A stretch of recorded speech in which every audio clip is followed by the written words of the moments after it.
Almost everything we struggle with begins with one simple word. I'm hurt. I'm afraid. I need to be right. These thoughts feel so close to us, so intimate, that we rarely stop to look at them.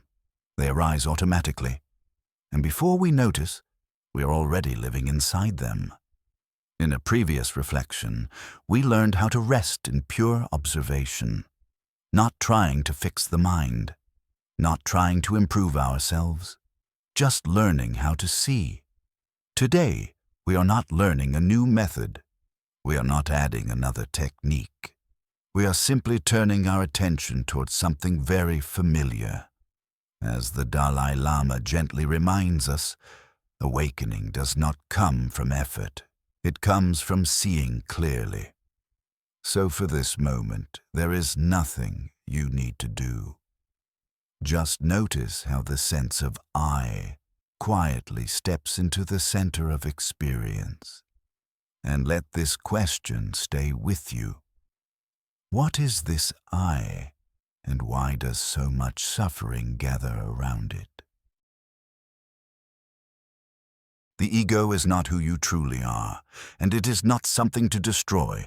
It is a learned protective mechanism.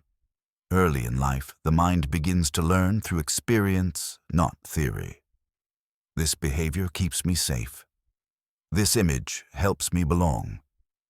If I act this way, I am accepted. These strategies reduce pain.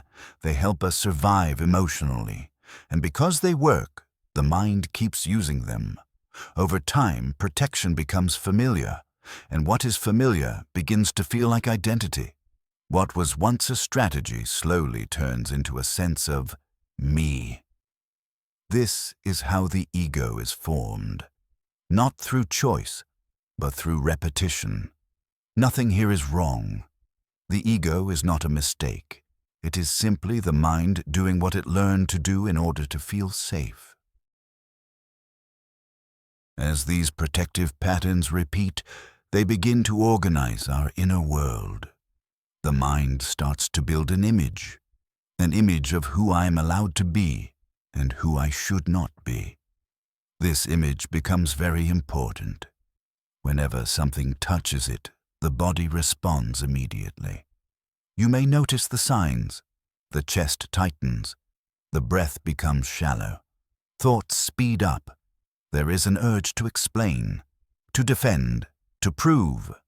This is ego activation. It does not mean something is wrong. It simply means the protective system has been triggered. As the Dalai Lama often reminds us, understanding replaces judgment. When we judge the ego, it tightens even more. When we understand it, something begins to soften. And this softening opens the door to seeing the ego more clearly.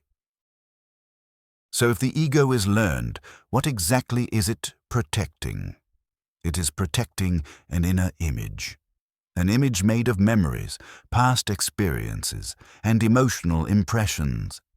Moments of being praised, moments of being hurt, moments of feeling included or pushed away.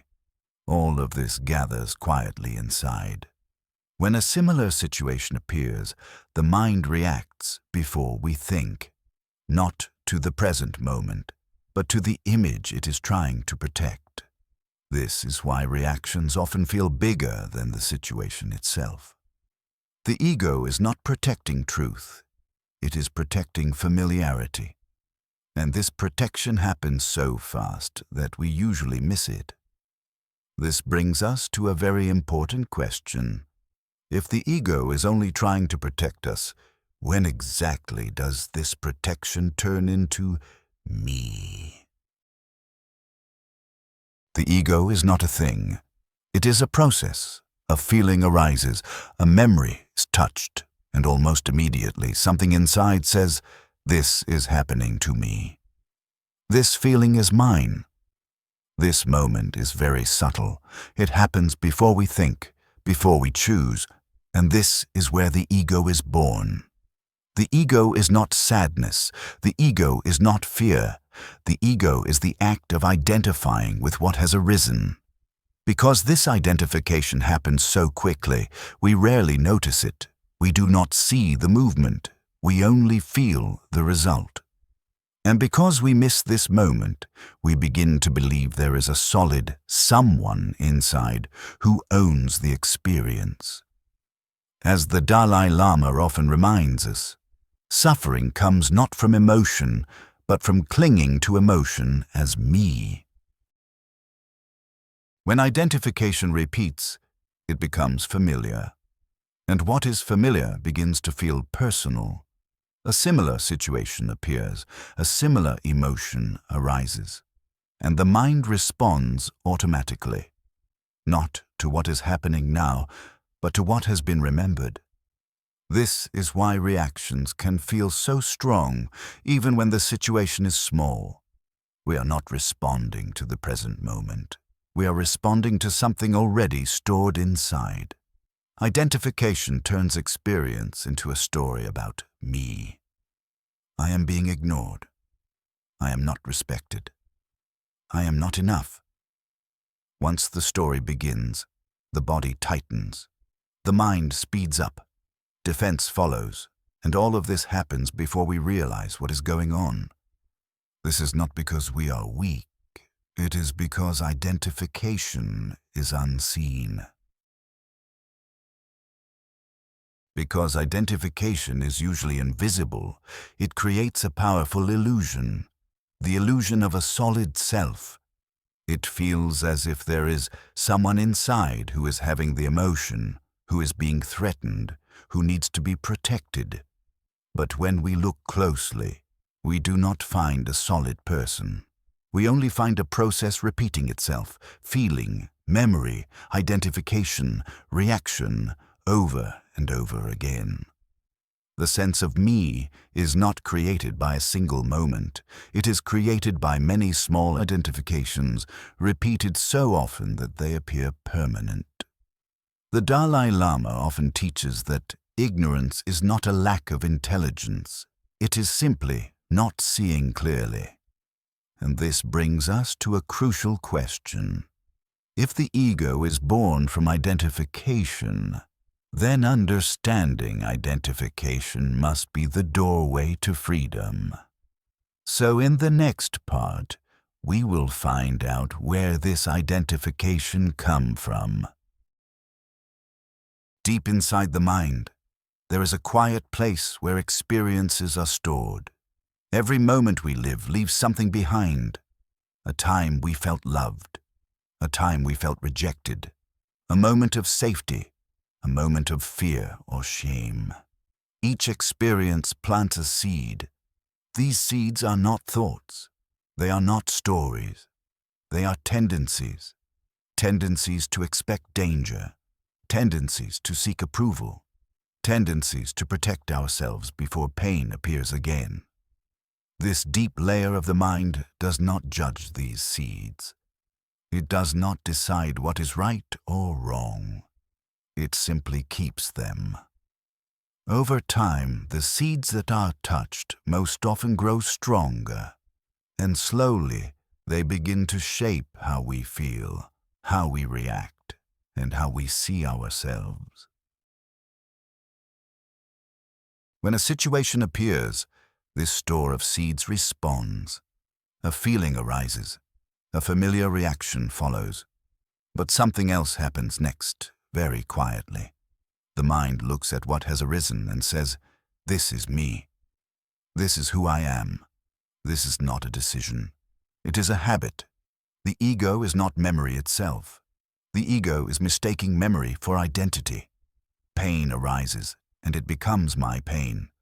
Fear appears, and it becomes who I am. Because this happens again and again, the sense of me feels solid. But what we are experiencing is not a fixed self. It is a pattern built from stored experience and repeated claiming.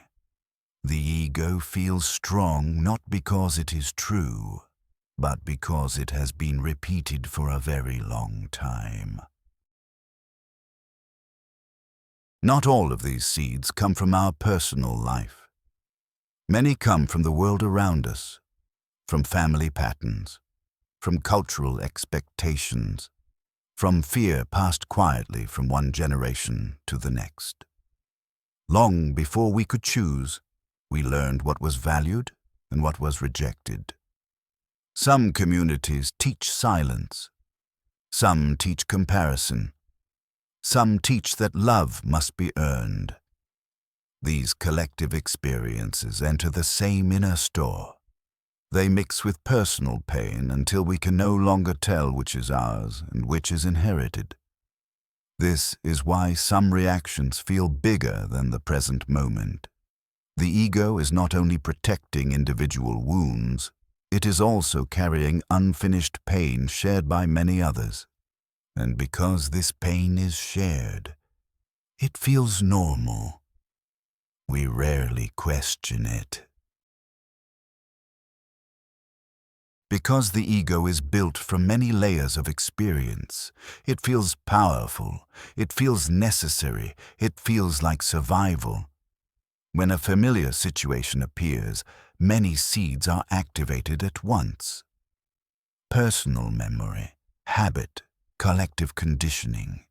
The reaction is fast because it believes it is protecting life. This is why the ego resists change. Not because it is stubborn, but because it is afraid. And as long as this structure remains unseen, it continues to operate automatically. The Dalai Lama often reminds us that suffering does not come from having these patterns. It comes from not understanding how they were formed. This understanding does not remove the ego yet, but it prepares the ground for something very important to happen next. If the ego is built from habit, from memory, from old protection learned over time, then here is a gentle question. Do we really need to get rid of the ego in order to be free? Or is something else quietly possible? Most of us try to change the ego. We try to calm it, we try to improve it, we try to push it away, but the more we struggle with it, the stronger it seems to become. So what if freedom does not come from fixing the ego at all? What if it comes from seeing it clearly? This is where observation begins. Not as a technique, not as a method, but as a simple willingness to look at what is happening without immediately becoming it. At this point, a very natural question appears. If the ego can be seen, then who is seeing it? Is there another me inside, watching the ego from a higher place? This question needs to be approached gently. Because the moment we look for someone who is observing, the ego quietly returns in a more subtle form. The truth is simple. There is no one observing the ego. There is only seeing. When anger is noticed, there is no observer behind it. There is just knowing that anger is present. Observation is not done by a person. It is simply awareness, recognizing what is here, without turning it into me. Observation does not stop thoughts, and it does not remove emotions. Feelings still arise. Memories are still touched. Nothing is pushed away. Nothing is corrected. But something very subtle changes. The mind no longer rushes to say, "This is who I am." There is sadness, but it is not instantly claimed as me. There is fear, but it is not immediately turned into identity. Observation stands right before ownership happens. It does not interfere with experience. It simply sees the moment where the mind used to confuse feeling with self. And in that moment of seeing, the old habit begins to slow. Not by force, just by being noticed. Seen from the level of energy, the ego is not a thing. It is a contraction, a tightening in the body, a narrowing of attention, a pulling inward around me. When the ego is active, energy collapses toward the center. The breath shortens, the chest tightens, the mind speeds up. This contraction is not wrong. It is energy trying to protect itself, but observation does not contract. Awareness does not pull inward. It allows energy to spread and move naturally. And because the ego depends on contraction to survive, it begins to soften when it is clearly seen. Seeing itself is expansion. No effort is required. When observation becomes steady, something softens at the center. Life continues as before, but the need to defend is no longer constant. Thoughts arise, feelings pass, and awareness remains present without clinging. This is not detachment, it is intimacy without ownership. The Dalai Lama often reminds us, when ignorance is removed, suffering ends by itself. Observation does not give us a better identity. It releases us from the need to protect one, and from this quiet release, a new way of living is ready to be explored. When we observe clearly, something important becomes obvious. Life continues. Thoughts still appear, emotions still move, but they no longer gather around a tight center called me. And a natural question arises.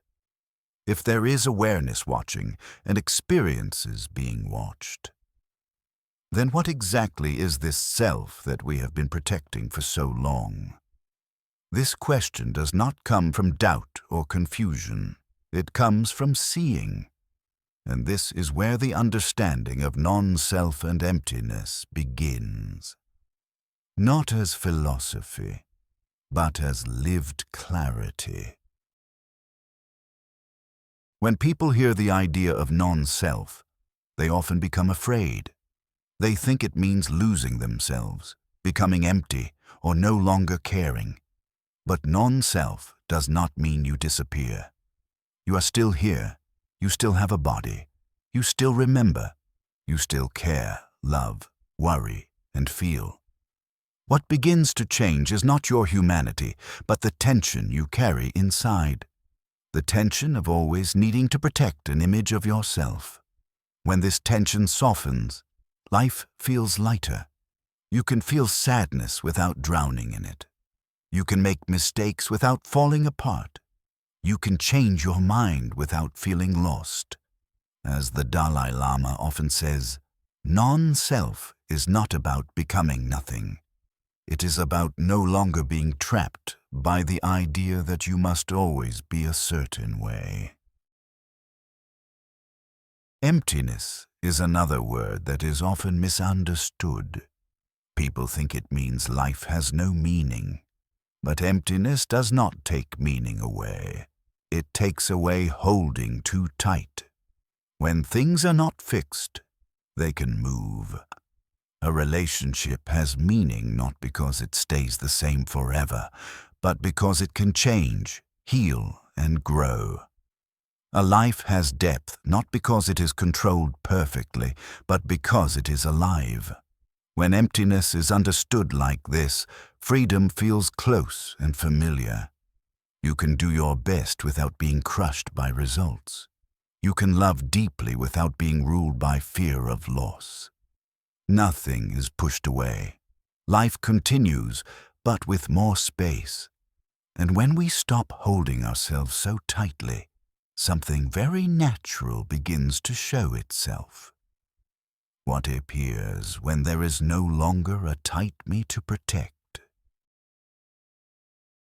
When we stop defending ourselves all the time, our way of seeing changes. Other people no longer feel like threats or obstacles. We begin to see them as people going through their own struggles. Behind anger, we often notice fear. Behind control, we begin to sense pain. Behind harsh words, there is often confusion or exhaustion. This understanding does not come from trying to be kind. It comes from seeing clearly. As the Dalai Lama often reminds us, wisdom and compassion cannot be separated. When awareness is present, the heart softens naturally. Compassion here is not emotional or dramatic. It is simple. It is the quiet response that comes when we are no longer busy protecting ourselves. This kind of compassion does not make us weak. We do not become passive. We do not allow harm. We can still say no, but we say it without anger. We can speak honestly without needing to win. We can care about suffering without carrying it all inside. Because there is space. Space to pause before reacting. Space to listen without fixing. Space to care without being overwhelmed. This compassion does not drain us, not because we care less, but because we are no longer carrying the extra weight of a constantly defended self. And this brings everything back to daily life. If compassion appears when awareness is here, where do we practice this? Only in quiet moments or right in the middle of our everyday reactions. Everything we have explored so far does not live in ideas. It lives in very small moments. After seeing the ego clearly, after understanding non-self and emptiness, after compassion begins to soften the heart, the question becomes very simple. How does this meet ordinary life? Practice does not happen when life is quiet or slow.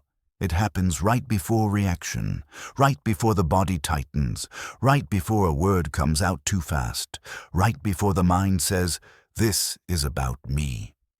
In that moment, nothing needs to be fixed, nothing needs to be improved. Just notice. Notice the tightening. Feel the body. See the old habit of identification forming. And then pause. Just half a beat. That half beat is where awareness meets the ego without fighting it. Not to remove the ego, not to correct it, but to see it clearly without becoming it.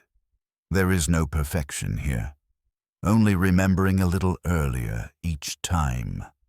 And in that small remembering, freedom quietly lives. What if freedom is not about removing the ego, but about no longer mistaking it for who you are? Then, freedom becomes much simpler than we imagined. Nothing needs to be removed. Nothing needs to be defeated. The ego can still appear. Thoughts can still arise. Emotions can still move through the body. The difference is very quiet. The ego is no longer taken as who you are. It becomes something you notice, not something you must follow. When anger arises, there is anger, but not a solid me inside it. When fear appears, there is fear, but it no longer defines you. The ego may still speak, but it is no longer the unquestioned voice of truth. Freedom here is not the absence of the ego. It is the absence of confusion. Confusion between awareness and what passes through it. And when that confusion softens, life does not become distant or empty. It becomes lighter, more honest, more alive. Nothing dramatic changes. Except this. You are no longer lost every time the word "I" appears. And if the ego is no longer mistaken for who you are, what remains? Not a better version of yourself, not a quieter mind, not a special state. What remains is what has always been here. Before the thought, "I am angry." Before the story, "This is about me." Before the need to protect or defend. There is a simple knowing, a quiet awareness that notices anger when it arises, notices fear when it appears, notices the ego speaking without becoming the voice. This awareness does not come later. It does not arrive after the ego leaves. It is already present, even while the ego is active. The difference is not in what appears, but in what we believe. And this is where the path becomes very simple. Not a path of removal, but a path of recognition. So let us turn gently toward this awareness, not to hold it, but to notice that it has never left.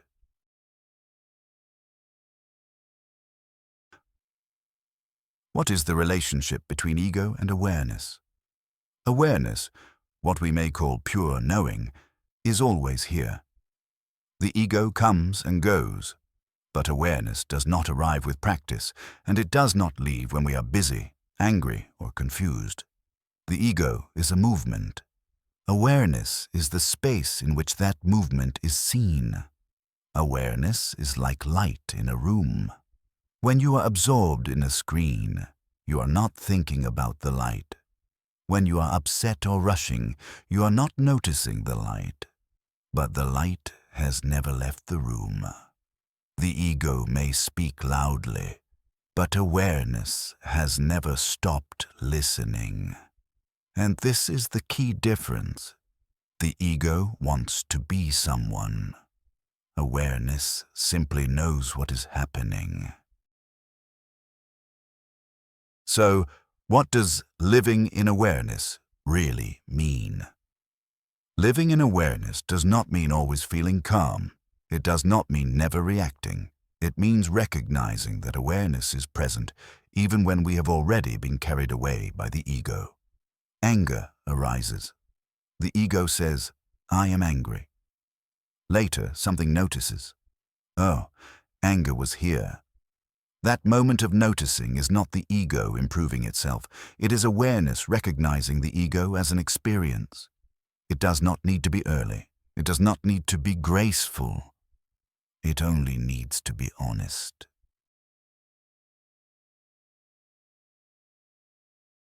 You are cooking. The body is tense. The mind is rushing. The ego is active. And then a small pause.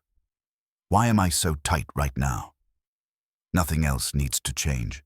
In that moment, the ego is still there, but you are no longer inside it. Awareness has quietly returned, not by effort, but by recognition.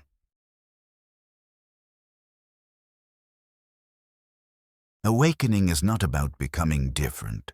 It is about realizing that you are never outside of life. The ego may continue to appear. Thoughts will continue to rise. Emotions will continue to move. Nothing here needs to stop. The difference is not what appears in the mind, but how tightly it is believed. Awareness does not come.